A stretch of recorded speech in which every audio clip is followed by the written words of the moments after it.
minutos. Pero, Noemí, hay que recordar también a quienes nos siguen en la multiplataforma de RPP, radio, televisión y redes sociales, que cerca de 2 millones de niñas y de niños en este momento están estudiando en los colegios denominados particulares.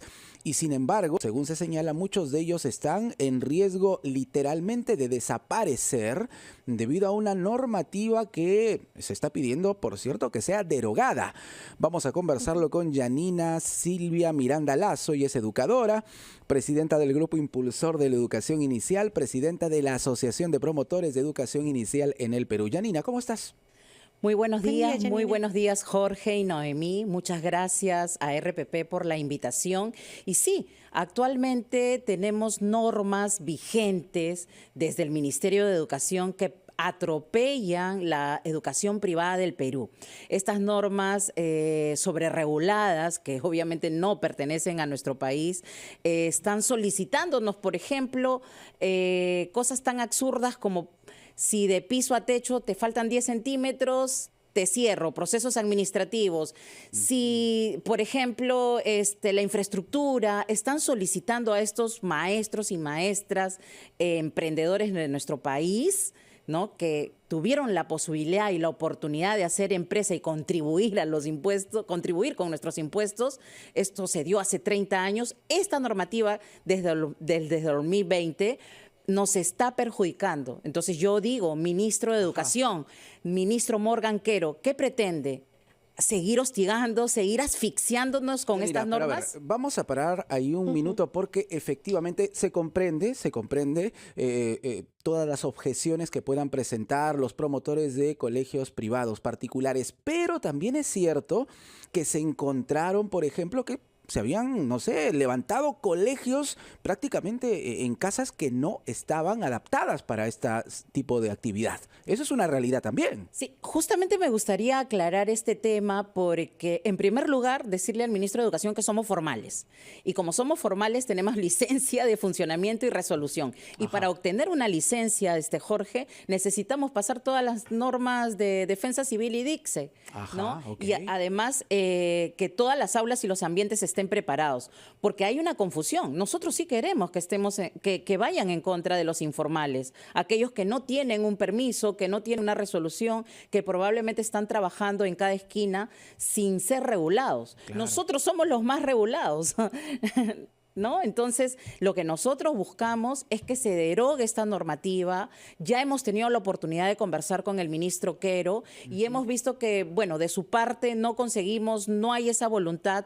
Hemos estado trabajando también desde el Congreso de la República. Hemos logrado que la Comisión de Educación, y aprovecho la oportunidad para agradecer a la anterior Comisión de Educación de la legislatura anterior, que aprobó la derogatoria de todas estas normas abusivas. Ahora se va al Pleno. Todavía no nos ponen en agenda porque los maestros y maestras emprendedores de nuestro país no somos, no estamos en primer lugar, no nos ponen en agenda. Pedimos que nos pongan en agenda, pedimos a todas las bancadas que nos apoyen, que voten, y si de llegar esto a la presidenta, le solicitamos que deroguen estas normas porque no podemos más, no podemos más.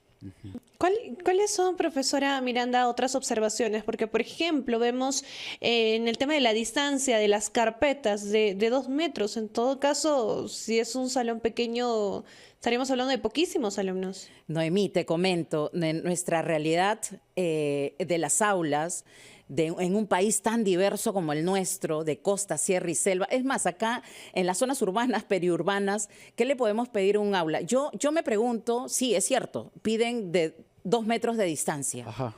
Imagínate, yo me pregunto y le digo al ministro Morgan, ¿las escuelas públicas, los niños se sientan a 2 metros de distancia? ¿Por qué están pidiéndole supuestamente, entre comillas, calidad educativa, mirando solo la infraestructura a los colegios privados? Que los niños de los colegios privados no tienen los mismos derechos que los niños de las escuelas públicas.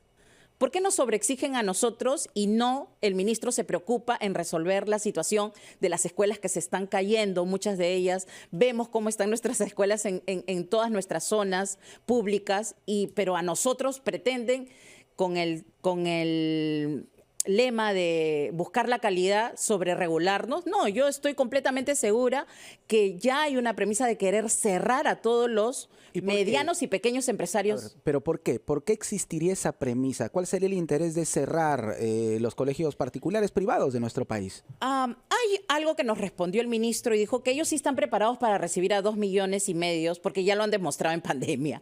Y obviamente es algo que nos da risa porque en las escuelas públicas solamente se comunicaban a través de WhatsApp.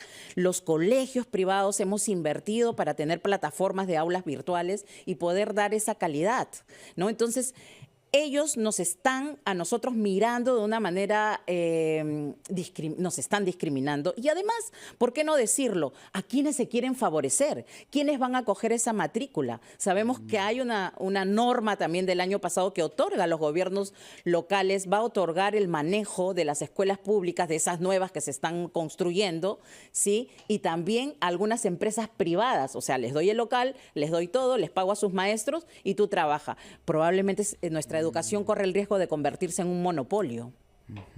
Claro. Ahora, ¿qué van a hacer ustedes desde su sector? Porque, a ver, es un proyecto que está en vigencia, que podría afectarlos directamente, que podría afectar también a estudiantes que reciben educación en estas instituciones particulares. ¿Habrá una próxima reunión, no sé, con el ministro, con los congresistas? ¿Qué es lo que están planeando? Miren, desde el Ministerio de Educación se vienen trabajando infinitas mesas de trabajos. Le queremos decir al ministro Morgan Quero que estamos cansados de las mesas de trabajo donde toman nota, donde no levantan actas, donde las personas o funcionarios que nos atienden no tienen poder de decisión. Y es más que ir, tomarse la foto, usarnos para la foto y no vemos solución durante todos estos años. Nosotros le decimos que ya vamos a tomar otras medidas.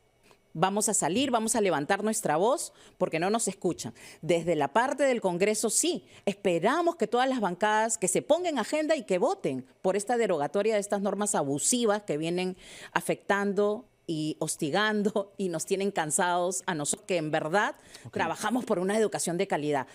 Mira, Noemí y Jorge, hay una premisa, la educación es una sola. Y yo no sé por qué nos han querido dividir durante todos estos años. Ministro Morgan Quero, se lo dije, la educación es una sola. Tiene gestión pública y gestión privada. Nosotros, la gestión privada, somos sus aliados para atender a toda esta población de la educación básica regular, inicial, primaria y secundaria, que el Estado no podría. ¿Por qué nos miran con otros ojos? Si nosotros somos sus mejores aliados. Muy bien, quedó clarísima su posición, Yanina. Esperemos una respuesta, en todo caso, del ministro Morgan Quero, del sector educación y obviamente también del Congreso de la República, ¿no? Que aquí hay muchísima tarea por realizar en bien de la educación del país. Gracias por estar con nosotros. Listo, muchas gracias y desde ya invito también a nuestro colectivo Educar con Libertad que próximamente, si no recibimos las respuestas que queremos, también nos vamos a hacer sentir como un sector más en las calles. Esperemos no llegar a ese Esperemos extremo.